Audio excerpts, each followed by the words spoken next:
ہمارے اوپر مالک نصاب ہوتے ہی زکوٰۃ کا حکم لازم قرار دیا گیا۔ جب تم مالک نصاب ہو جاؤ، تمہارے پاس ضروریات اصلیہ کے علاوہ اتنا مال جمع ہو جائے جس سے تم 52.5 تولہ چاندی خرید سکتے ہو،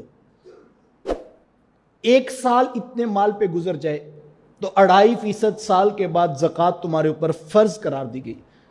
وَأَقِيمُوا الصَّلَاةَ وَآتُوا الزَّكَاةَ، جس طرح نماز فرض کی گئی ہے اسی طرح زکوٰۃ بھی فرض کی گئی ہے۔ اب اس زکوٰۃ کو ادائیگی کے لیے مجھے اپنے رسول کی شریعت کا ضابطہ دیکھنا ہوگا۔ وہ کون سا مال ہے جس کے اوپر زکوٰۃ لازم ہے؟ وہ سونا ہے، وہ چاندی ہے، وہ نقد روپیہ پیسہ ہے، اور وہ مال تجارت ہے، ہر وہ چیز جو بیچنے کی نیت سے خریدی ہے۔ ان چاروں کیٹیگریز کے اوپر میرے اوپر زکوٰۃ لازم ہے۔ اب قمری سال جو اسلامی مہینے ہیں، جب دوبارہ یہ پلٹ کر سال آئے گا پھر مجھے دوبارہ بیٹھ کر کیلکولیٹ کرنا ہوگا۔ جس طرح اپنا کھاتا روزانہ دیکھتا ہوں کہ میرے پاس کیا بچا کیا ہے، اب سال کے بعد دوبارہ بیٹھ جاؤ اور تم جو ہے وہ اس کے اوپر غور کرو، سب جمع کر کے دیکھو کیا تمہارے پاس اتنے پیسے ہیں کہ تم اس سے 52.5 تولہ چاندی خرید سکتے ہو، تو تمہارے اوپر ایک سال گزرنے کے بعد شرائط شریعت کے ساتھ زکوٰۃ فرض قرار دی گئی۔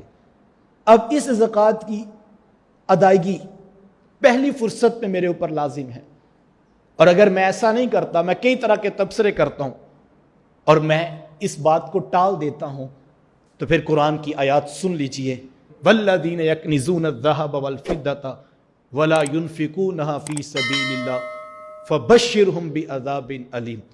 محبوب، وہ لوگ جو سونا اور چاندی جمع کر کے رکھتے ہیں اور اللہ کی راہ میں اس کو خرچ نہیں کرتے ہیں، محبوب ان کو دردناک عذاب کی خبر سنا دیجئے۔ یوم یحما علیہا فی نار جہنم فتکوی بہا جباہہم وجنوبہم وظہورہم ھذا ما کنزتم لانفسکم فذوقوا ما کنتم تکنزون۔ وہ سونا اور چاندی کل جہنم کے اندر تپایا جائے گا، اور پھر ان کی پیشانیوں پر، ان کی کروٹوں پر، ان کی پشتوں کے اوپر اس سے داغا جائے گا اور کہا جائے گا یہ ہے وہ خزانہ جس کو تم جمع کر کے رکھتے تھے، تاکہ اس کو پتہ لگے یہ جو مال جمع کر کے رکھتا ہے یہ وبال جاں بن گیا۔ وہ سونا جو آج بڑا پیارا لگتا ہے، وہ نوٹ، وہ درہم، وہ دینار جو بڑے محبوب لگتے ہیں، کل یہ وبال جاں بن جائیں گے صاحب، اور اس وقت کہا جائے گا وہ جو تو جمع کر کے رکھتا تو اس کے عذاب کا مزہ چکھ، اور اس وقت انسان پچھتائے گا۔ اللہ کے رسول صلی اللہ علیہ وسلم نے اس عذاب کی کیفیت کو ایک اور عنوان پر بیان فرمایا، اور فرمایا کہ کل انسان کا مال ایک گنجے سام کی صورت میں اس کے اوپر مسلط ہو جائے گا، اور اس کو جب ڈسے گا تو انسان 70 گز جو ہے وہ زمین کے اندر دھنستا چلا جائے گا۔ یہ کیفیت بیان کی گئی عذابات کی، یہ اس شخص کے لیے عذاب ہے جس نے زکوٰۃ سے منہ موڑا۔ آج کسی سے کہ وہ کہتا ہے جناب ہم دیتے ہی رہتے ہیں، سارا سال اللہ کو ہی دیتے رہتے ہیں، اس طرح کے جملوں کے ساتھ معاذاللہ زکوٰۃ کی شریعت کا مذاق اڑایا جا رہا ہے۔ یہ پہلا فریضہ ہے ہمارے اوپر، اس پر بیوی نے اپنا حساب خود کرنا ہے، شوہر نے اپنے معاملات کو خود دیکھنا ہے، ماں، بیٹی، بیٹا، ہر شخص اپنا معاملہ خود دیکھے کہ اس کے پاس ذرائع آمدن کیا ہے، اس کے پاس کتنا مال ہے۔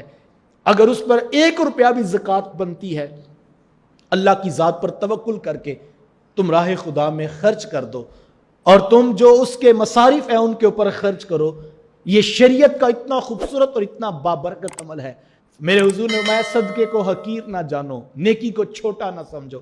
اگر تم راہ خدا میں ایک کھجور بھی صدقہ کر سکو تو فرمایا وہ خرچ کر دو، اس کی قیمت اتنی بڑی ہے اللہ کی نگاہ میں، فرمایا اس کی رحمتوں سے بعید نہیں، وہ ایک کھجور کا صدقہ تمہیں جہنم کی آگ سے بچا لے۔